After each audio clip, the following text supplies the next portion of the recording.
الحمد لله رب العالمين والصلاة والسلام على قائد الغر المحجلين نبينا محمد وعلى آله وصحبه أجمعين وبعد. محترم سامعین، دینیوں ملی بھائیوں اور بہنوں، السلام علیکم ورحمۃ اللہ وبرکاتہ۔ ریڈیو کویت کے ہفتہ وار دینی پروگرام باتیں جن سے زندگی سنورتی ہے میں آپ سب کا استقبال ہے۔ یہ پروگرام آپ سب کا ہے اور آپ سب کے دینی جذبات کا ترجمان ہے۔ ہم 9 بجے تک آپ کے ساتھ ہیں۔ آپ کال کر سکتے ہیں اور SMS بھی بھیج سکتے ہیں۔ واٹس ایپ کی سہولت دستیاب ہے۔ آپ کے سوالات کے انشاءاللہ جوابات دیے جائیں گے اور آپ کی مسائل کے تعلق سے رہنمائی کی جائے گی۔ محترم سامعین، جس طرح نیکیوں کے درجات ہوتے ہیں، کچھ نیکیاں بڑے درجے کی ہوتی ہیں تو کچھ نیکیاں چھوٹے درجہ کی ہوتی ہیں، اسی طرح گناہ کے بھی درجات ہوتے ہیں۔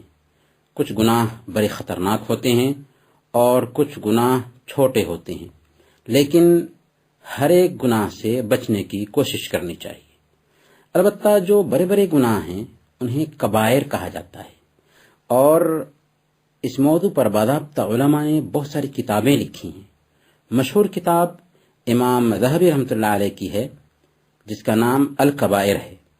اسی طرح سے عصر حاضر کے شیخ صالح المنجد نے ایک کتاب لکھی ہے جو بہت ہی مشہور ہے، محرمات استہان بها الناس، اور اس کا اردو ترجمہ بھی دستیاب ہے، حرام کام جنہیں معمولی سمجھ لیا گیا ہے۔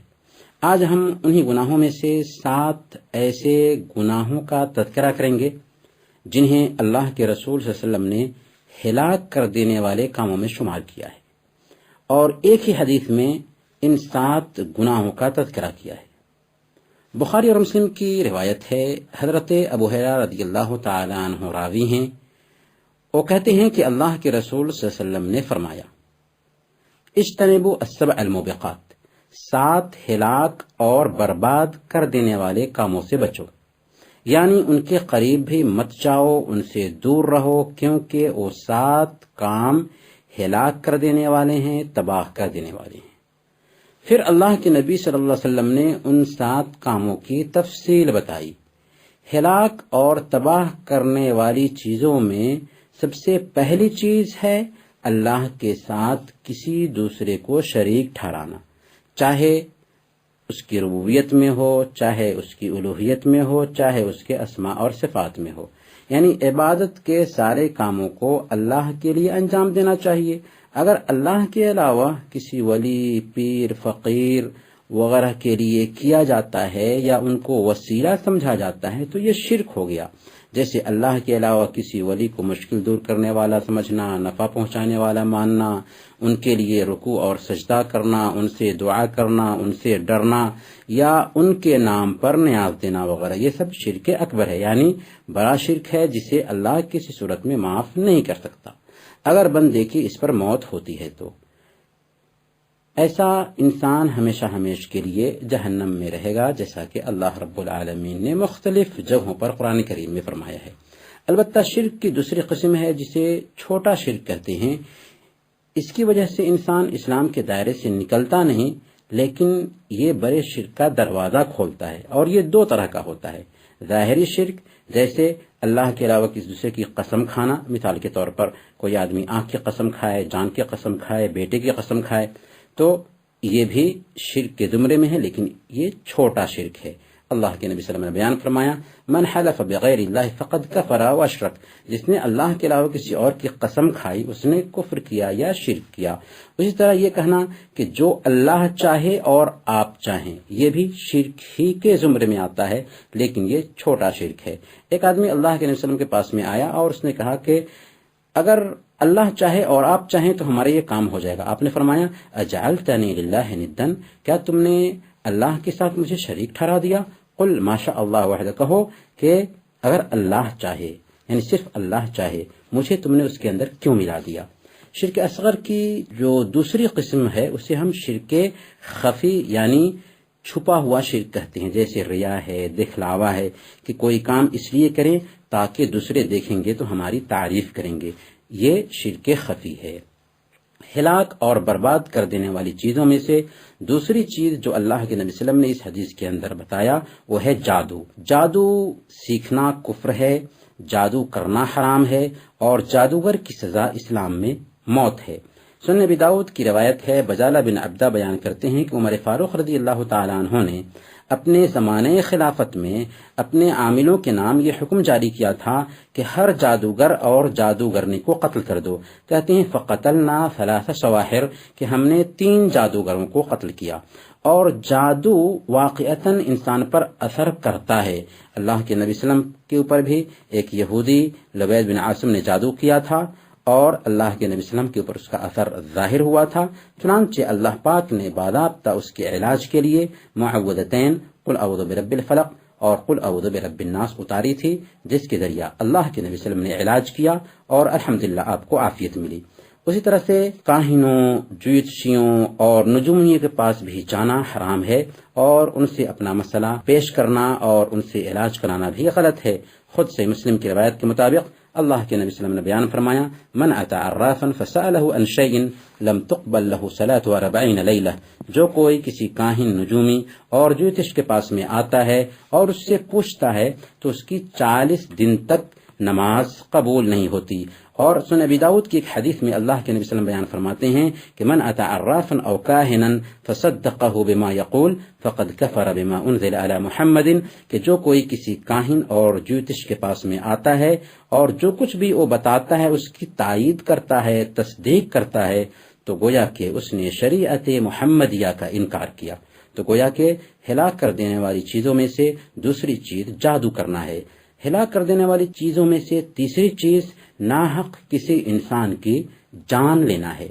انسان عمارت کے جیسے ہے جسے اللہ نے بنایا ہے، اب اسے گرانے کا حق ہمیں حاصل نہیں ہے، اسی لیے ناحق کسی انسان کو قتل کر دینا اسلام کی نظر میں اتنا بڑا جرم ہے کہ اسلام نے اسے یعنی ایک انسان کے قتل کو ساری انسانیت کا قتل قرار دیا ہے۔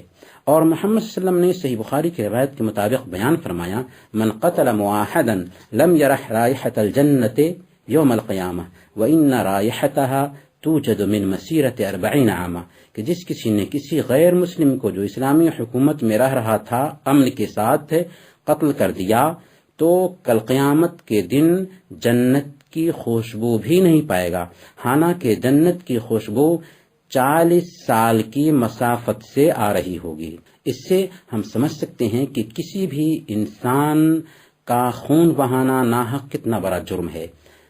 تباہ کرنے والے کاموں میں سے چوتھا کام ہے سود کھانا۔ اللہ نے سود سے سختی کے ساتھ روکا ہے اور اس سے رکنے کا حکم دیا ہے۔ اللہ نے فرمایا فَإِن لَمْ تَفْعَلُوا فَأْذَنُوا بِحَرْبٍ مِّنَ اللَّهِ وَرَسُولِهِ، اگر تم سود نہیں ترک کرو گے تو اللہ اور اس کے رسول سے جنگ کرنے کے لیے تیار ہو جاؤ۔ تم سمجھ لو کہ اللہ اور اس کے رسول سے جنگ کا اعلان کر رہے ہو، گویا کہ سود کھانا اللہ اور اس کے رسول سے جنگ کا اعلان کرنا ہے، بلکہ سود کا انجام بھی ہمیشہ کمی پر منتج ہوتا ہے۔ ظاہر میں تو لگتا ہے کہ پیسے بڑھ رہے ہیں، لیکن حقیقت میں پیسے گھٹ جاتے ہیں۔ اللہ نے کہا وَيَمْحَقُ اللَّهُ الرِّبَا وَيُرْبِي الصَّدَقَاتِ، کہ اللہ تعالیٰ سود کو مٹاتا ہے اور صدقات و خیرات کو بڑھاتا ہے۔ اور صحیح مسلم کی روایت ہے، حضرت جابر رضی اللہ تعالیٰ عنہ فرماتے ہیں کہ لعن رسول اللہ صلی اللہ علیہ وسلم آکل الربا وموکلہ وکاتبہ وشاہدیہ وقالہم سوا، کہ اللہ کے رسول صلی اللہ علیہ وسلم نے لعنت بھیجا سود کھانے والے پر، سود کھلانے والے پر، سود کے گواہ پر اور سود کی تحریر لکھنے والے پر، اور کہا کہ یہ سب کے سب گناہ میں برابر ہیں۔ ہلاک اور برباد کر دینے والے کاموں میں سے پانچواں کام ہے یتیم کا مال کھانا۔ جو لوگ ظلم کرتے ہوئے یتیموں کا مال ہڑپ لیتے ہیں، قرآن نے کہا کہ انما یأکلون فی بطونہم نارا وسیصلون سعیرا، کہ وہ اصل میں اپنے پیٹوں میں آگ بھر رہے ہیں اور وہ عنقریب قیامت کے دن جہنم میں داخل کیے جائیں گے۔ اس لیے یتیموں کے مال کی حفاظت ہونی چاہیے اور اسے ناحق طریقے سے کھانا بہت بڑا جرم ہے۔ چھٹا جو مہلک گناہ ہے اور تباہ کن عمل ہے وہ ہے میدان جنگ سے پیٹ پھیرنا۔ اسلام اور کفر کی جنگ ہے، مسلمان اور کافر آمنے سامنے ہیں۔ ایسی حالت میں پیٹ پھیرنا سارے مجاہدین کی ہمت توڑنے کا سبب بنتا ہے اور بزدلی کی علامت بھی ہے، اس لیے اس سے روکا گیا ہے۔ 7 مہلک اور تباہ کن گناہوں میں سے 7واں اور آخری گناہ ہے پاک دامن اور مومنہ عورت پر بدکاری یعنی زنا کا الزام لگانا۔ کسی عورت کی عزت پر حملہ کرنا اسلام کی نظر میں اتنا بڑا جرم ہے کہ اگر کوئی آدمی ایسا کرتا ہے تو اس کے لیے ضروری ہے کہ وہ 4 گواہ پیش کرے۔ اگر نہ پیش کر سکے تو اس کے لیے سخت وعیدیں سنائی گئی ہیں۔ کیا وعید ہے؟ اللہ نے فرمایا والذین یرمون المحصنات ثم لم یأتوا بأربعة شہداء فاجلدوهم 80 جلدہ ولا تقبلوا لهم شہادة ابدا واولئک هم الفاسقون۔ پہلے نمبر پر ان کو 80 کورے مارے جائیں گے، دوسرے نمبر پر ہمیشہ کے لیے ان کی گواہی رد کر دی جائے گی، کسی صورت میں ان کی گواہی نہیں لی جا سکتی، اور تیسرے نمبر پر وہ دنیا میں فاسق کے نام سے جانے جائیں گے۔ تو اس سے پتہ چلا کہ یہ 7 مہلک گناہ ہیں، تباہ کن گناہ ہیں۔ ان گناہوں سے چاہیے کہ ہم بچنے کی کوشش کریں۔ اللہ تعالیٰ سے دعا ہے کہ اللہ تعالیٰ ہم سب کو ان گناہوں سے بچنے کی توفیق عطا فرمائے۔ محترم سامعین، ہم آپ کی کال بھی لیں گے لیکن ایک چھوٹے سے وقفہ کے بعد۔